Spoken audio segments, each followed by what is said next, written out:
Olá pessoal, tudo bem com vocês? Eu sou a Bruna e esse é o Negras Escrituras, um canal literário dedicado à autoria negra.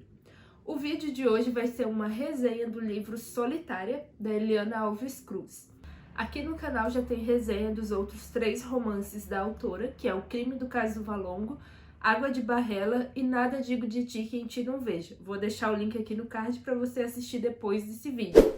Primeiro recadinho também, já deixa aqui nos comentários quais livros da escritora você já leu, conhece. Se você não conhece a escritora, dê uma pesquisada, gostou da resenha, deixa um comentário, deixa o like no vídeo, isso ajuda demais na interação, na entrega do YouTube, para que esse vídeo alcance mais pessoas. Esse livro simplesmente é maravilhoso, e por que agora, a partir de hoje, eu vou começar a indicar esse livro a todas as pessoas que eu conhecer. Lembra do vídeo da Lélia Gonzalez em que eu apresento um pouquinho sobre o pensamento dela? Eu vou deixar linkado aqui também. A Lélia vai nos explicar que as relações, como o Brasil se organiza, é a partir justamente da repetição, da organização do mito da democracia racial, que é um mito que oculta todas as nossas relações violentas, Parêntese rapidinho do que seria esse mito da democracia racial, que durante o período da escravidão aqui no Brasil, as relações sociais envolvendo a Casa Grande e a Senzala foram relações harmoniosas. Então, toda a questão da miscigenação no Brasil aconteceu de forma harmoniosa, sem tanta violência.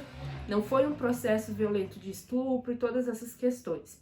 E aí isso foi passado pela nossa sociedade como uma naturalização dessas relações entre a Casa Grande e a Senzala, que viraram teoria da sociologia, e depois a gente teve essa crença de que aqui no Brasil não existia racismo, não existia nenhuma relação conflituosa entre as raças. Posso fazer um vídeo melhor explicando esses conceitos, mas no vídeo da Lélia também eu falo um pouquinho. O que a Eliana Alves Cruz vai fazer nesse romance? Ela vai atualizar essa questão do mito da democracia racial que a gente está falando, das relações entre a Casa Grande e a Senzala. Só que essas relações vão se dar no ambiente doméstico, na Casa Grande e no quartinho da empregada. Lélia Gonzalez já nos dizia que a empregada doméstica ela era uma atualização da mucama, daquela que estava ali a serviço na época da escravidão, e a Eliana Alves Cruz vai trazer isso pra gente muito forte, muito real e muito presente na sociedade atual brasileira. Então aqui, o que narra esse texto, Como eu já falei, são as relações que vão se desenrolar dentro de um apartamento chique, um apartamento de alta sociedade, entre a dona Lúcia e o seu Tiago, que são esses representantes da alta classe, que são os patrões, e a empregada doméstica Eunice e a Mabel, a filha dela. Eunice e Mabel são quase da família, mas habitam um quartinho da empregada, um quarto minúsculo. Ali naquele quartinho, a Eunice tem o espaço dela dormir e tudo mais, extremamente minúsculo. O banheiro da empregada, então a gente tem essa reflexão desse espaço, desse lugar afastado. Então, durante vários momentos da narrativa, falando da narrativa, a gente tem a narrativa da Mabel, que é a filha, que é a criança que foi pro prédio, que cresceu dentro desse ambiente, e a narrativa da Eunice, uma terceira narradora, em relação a todas essas relações sociais que foram se desenvolvendo, como foi sendo organizada a relação entre a família da Casa Grande e as duas, a Mabel e a Eunice. Começando então a nossa resenha. A Mabel é a primeira narradora e ela vai mostrando pra gente como essas violências simbólicas, essas violências sutis estão presentes em como se organiza o espaço, em quem pode transitar, em quem pode estar na sala e quem tem que estar no quarto da empregada. Então a gente tem, por exemplo, uma cena, o início da narrativa, a Mabel é uma criança que só queria brincar com outras crianças e não consegue entender que existe o quarto da empregada doméstica, e ali que é o seu espaço, em que ela não pode interagir com as outras crianças que estão visitando essa Casa Grande. Então a gente tem cenas nesse sentido em que ela vai mostrando como essa violência foi sendo orquestrada e organizada e colocando ela nesse espaço mostrando que cada um tem o seu lugar. A Lélia, quando ela fala dessa herança colonial, que aqui no Brasil a gente não precisaria de leis segregacionistas por causa de que somos ensinados que cada um tem esse lugar, esse livro Solitária representa muito isso. São falas sutis. A dona Lúcia jamais usou violência violência física em cima da Eunice ou da Mabel, mas é aquela violência sutil, em que ela vai dizer que a criança tem que saber o seu lugar, que o lugar dessa criança é lá no quartinho da empregada, que ela não pode interagir, que ela tá proibida de andar em áreas comuns, como a piscina, por exemplo. É essa violência que vai, por exemplo, não perceber que Mabel é uma criança, que Mabel está ali dentro, porque ela é a criança, a filha da empregada. Mas essa Dona Lúcia e seu Tiago vão entender que estão sendo tão caridosos de deixar que essa criança venha habitar a casa, que essa criança tem que ter funções, tem que ter um trabalho e vai cuidar da filha do casal. Então ela vai ser o brinquedinho, que depois de brinquedinho ela passa a ser a criadinha da filha do casal. Então, pelo preço de uma empregada doméstica, eles recebem 2 serviços, não é? A gente não tá falando, então, de violências físicas por parte de Dona Lúcia e seu Tiago, mas são essas violências que estão, assim, nesse ambiente sutil. Mabel não teve direito à infância, Mabel teve que cuidar da filha do casal. Mabel não podia bagunçar os ursinhos de pelúcia do casal. Então, essa noção de infância, de quando a Mabel começou a trabalhar, a Mabel não teve essa perspectiva, justamente por causa dessas relações. E aí a gente vê, dentro dessa perspectiva, uma análise de todas as relações entre patrões e empregados desse prédio em que eles habitam, né? Porque a gente tem a figura de um ex-coronel, que é um ex-coronel da época ainda da ditadura militar, que vive no seu bem bom, sem nenhum julgamento, sem nenhuma situação, e de como ele trata também a empregada doméstica dele. Também a gente tem a relação da síndica com a sua empregada doméstica, que desde o começo a gente percebe que é uma empregada que ela não participa das festas, das organizações que as outras empregadas domésticas participam, né? Então, por exemplo, tem festinha de aniversário do filho do porteiro, ela não vai participar. Tem festinhas de vários momentos, ela é sempre aquela empregada doméstica mais recolhida, que guarda o mistério e ao mesmo tempo ela guarda aquela questão de infantil, como se ela fosse uma mulher adulta, mas que ela ainda fosse criança. Então a gente começa a perceber que vai ter uma discussão também em relação a essa empregada doméstica, uma discussão extremamente atual, que é justamente a questão do trabalho análogo à escravidão, né? Ela está em cárcere privado e a Ileana Alves Cruz vai construir todo